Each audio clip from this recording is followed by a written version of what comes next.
नमस्कार दोस्तों, स्वागत है आपका टेक्नो डिफेंस अपडेट पे। तो दोस्तों, मलेशियन टेंडर के बाद में अब दोबारा से एचएएल के पास एक बड़ी और साथ में इम्पोर्टेंट अपॉर्चुनिटी आई है, जहां पर एचएएल चाहे तो लगभग 12 एयरक्राफ्ट के जो ऑर्डर है वो इस नए टेंडर के माध्यम से जीत सकती है। लेकिन अगर आप उससे पहले मलेशियन टेंडर के बारे में बात करते हैं तो यहाँ के मुकाबले ये जो नया टेंडर है तो इसमें जो सिचुएशन है उसमें 360 डिग्री का जो टर्न है वो आप सबको देखने को मिलेगा।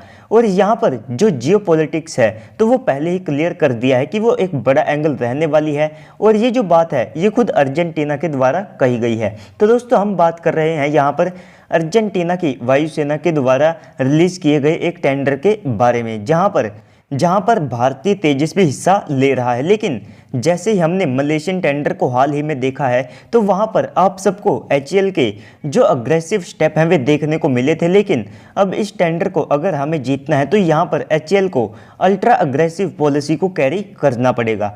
तो जो अर्जेंटीना की डिफेंस मिनिस्ट्री है तो इन्होंने अपने पार्लियामेंट में इस टेंडर को लेकर के जो रिपोर्ट और साथ में डिटेल्स है उनको दिया है, जहां पर इनकी वायुसेना की क्या बड़ी डिमांड है उसके बारे में बताया गया है। तो दोस्तों, इस वीडियो में हम थोड़ा सा डिटेल से बात करने वाले हैं, तो वीडियो थोड़ी सी लंबी हो सकती है। तो उससे पहले मैं आपसे एक रिक्वेस्ट करना चाहूँगा कि पहले से ही चैनल को सब्सक्राइब कर दीजिएगा और वीडियो को भी लाइक कर दीजिएगा, और कॉमेंट में जा करके जय हिंद भी कॉमेंट कर दीजिएगा।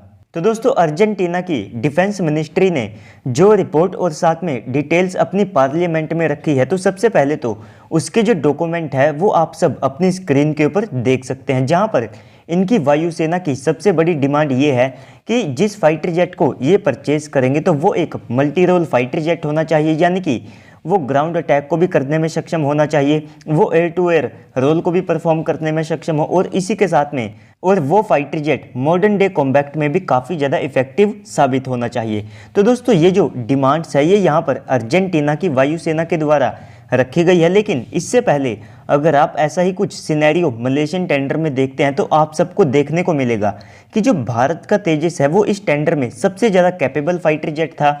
ये सारी इनकी जो रिक्वायरमेंट है उसको भी फुलफिल करता था। और अगर ओवरऑल देखा जाए तो पीआर और साथ में जियोपॉलिटिक्स एंगल को छोड़ करके जितने भी फैक्टर थे वे आप सबको तेजस की साइड में देखने को मिलते थे। यहाँ तक कि अगर आप आज की तारीख में भी इसकी कैपेबिलिटीज़ की बात करते हैं तो मलेशियन टेंडर में जितने भी फाइटर जेट थे तो ये आज भी उनसे कहीं ज़्यादा कैपेबल है।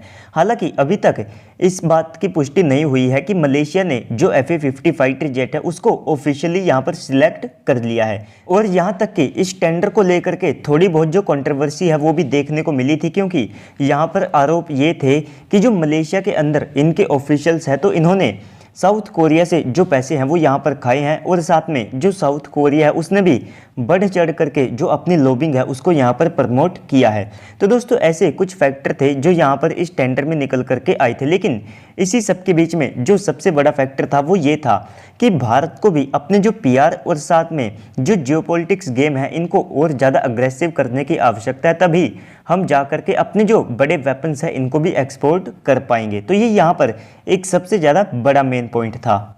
तो मलेशियन टेंडर में फाइटर जेट की जो कैपेबिलिटीज़ थी तो उनके हिसाब से जो भारतीय तेजस था तो उसकी कैपेबिलिटी सबसे ज़्यादा बेस्ट थी। इसी के कारण ये जो फैक्टर है ये यहाँ पर भारत को साइड करता था। लेकिन इसके बाद यहाँ पर पीआर और साथ में जो जियोपॉलिटिक्स गेम है वो भारत को इतना ज़्यादा फेवर नहीं करती थी। लेकिन अर्जेंटीना के इस केस में यहाँ पर जो चीज़ें हैं वे आप सबको पूरी तरह से उलट दिखाई देगी, क्योंकि इस टेंडर में जितने भी फाइटर जेट पार्टिसिपेट कर रहे हैं तो वे अपनी कैपेबिलिटीज़ के हिसाब से काफ़ी ज़्यादा सक्षम है। इसके बाद यहाँ पर जो जियोपॉलिटिक्स गेम है ये आप थोड़ा सा कह सकते हैं कि भारत को फेवर करती है। तो इसके कुछ जो बड़े कारण हैं वो भी मैं आप सबको वीडियो में बताऊंगा। लेकिन उससे पहले अर्जेंटीना की जो डिफेंस मिनिस्ट्री है तो इन्होंने अपने पार्लियामेंट में JF-17, तेजस F-16 और साथ में जो रशियन MiG-35 फाइटर जेट है तो इसके बारे में जानकारी दी है, जिसमें इन्होंने JF-17 की जो फ्लाइंग परार कॉस्ट है उसको $7,600 के आसपास का बताया है। तेजस की जो फ्लाइंग परार कॉस्ट है उसको $12,000, F-16 की $10,000 और साथ में MiG-35 की $18,000 के आसपास की बताई गई है।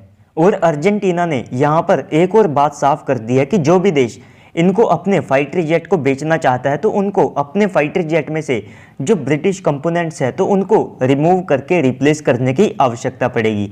अगर आप भारतीय तेजस के केस को देखते हैं तो हमको यहाँ पर 30 से लेकर के 40 ऐसे जो ब्रिटिश कंपोनेंट्स हैं उनको यहाँ पर रिमूव करना पड़ेगा, जिसमें जो मेजर कंपोनेंट्स हैं वे आप सबको इजेक्शन सीट और साथ में जो मिड एयर रिफ्यूलिंग प्रोब है उसके तौर पर देखने को मिलेंगे, जिसमें से ये जो 30 से लेकर के 40 की संख्या है तो इसमें से जो मेजॉरिटी है उसको हम खुद से यहाँ पर रिप्लेस कर सकते हैं और जिनके ऊपर हमारी जो HAL है वो ऑलरेडी काम भी शुरू कर चुकी है। इसके बाद रही बात यहाँ पर PR और साथ में जियोपॉलिटिक्स गेम की, तो जो PR है मलेशियन टेंडर के बाद में आप सबको देखने को मिलेगा कि इनमें एक बड़ा चेंज आया है और पहले से ही हम लगातार इनको और ज़्यादा इम्प्रूव कर रहे हैं। इसके बाद में जियोपॉलिटिक्स की बात करें तो पहले ही हमारे जो विदेश मंत्री हैं वे अर्जेंटीना को रिसेंटली विजिट कर चुके हैं। इसके बाद में हाल ही में इनके एक डेलीगेशन को HAL के द्वारा तेजस का एक जो मॉडल है वो भी यहाँ पर दिया गया था। यानी कि इस टेंडर को लेकर के जो शुरुआती अप्रोच है वो काफ़ी ज़्यादा बेटर रही है। यानी कि आप कह सकते हैं कि जो दौड़ की शुरुआत है वो हमने काफ़ी ज़्यादा दमदार की है। इसके बाद में जो तेजस के बाद JF-17 फाइटर जेट है तो वो इस टेंडर में सबसे ज़्यादा लो कॉस्ट का फाइटर जेट है और इन्होंने पहले से ही उसकी कैपेबिलिटीज़ को परख लिया है और इनको इवेल्युएट करके जो डाटा है वो भी यहाँ पर तैयार कर लिया है। इसके बाद में कुछ समय पहले पाकिस्तान ने ये फेक न्यूज़ भी फैलाई थी कि अर्जेंटीना ने इनसे जो JF-17 फाइटर जेट है वो यहाँ पर परचेज कर लिया है, जिसको यहाँ पर 600 मिलियन US डॉलर से ज़्यादा की डील में फाइनल किया गया था। तो ऐसी जो न्यूज़ है वो कुछ समय पहले पाकिस्तान के द्वारा फैलाई गई थी। तो अब इस टेंडर में किस फाइटर जेट के कितने ज़्यादा चांसेस है उसके बारे में भी हम थोड़ा सा जान लेते हैं। तो JF-17 को लेकर के अब जो अर्जेंटीना है वो इतना ज़्यादा खुश नहीं है, इसके बजाय अब वे बाकी के इस टेंडर में जो फाइटर जेट है उसमें ज़्यादा इंटरेस्ट दिखा रहे हैं। रही बात यहाँ पर MiG-35 की, तो रशिया यूक्रेन वॉर के बाद में जो MiG-35 फाइटर जेट है उनको खरीदना इनके लिए काफ़ी ज़्यादा मुश्किल हो चुका है, क्योंकि पहले से ही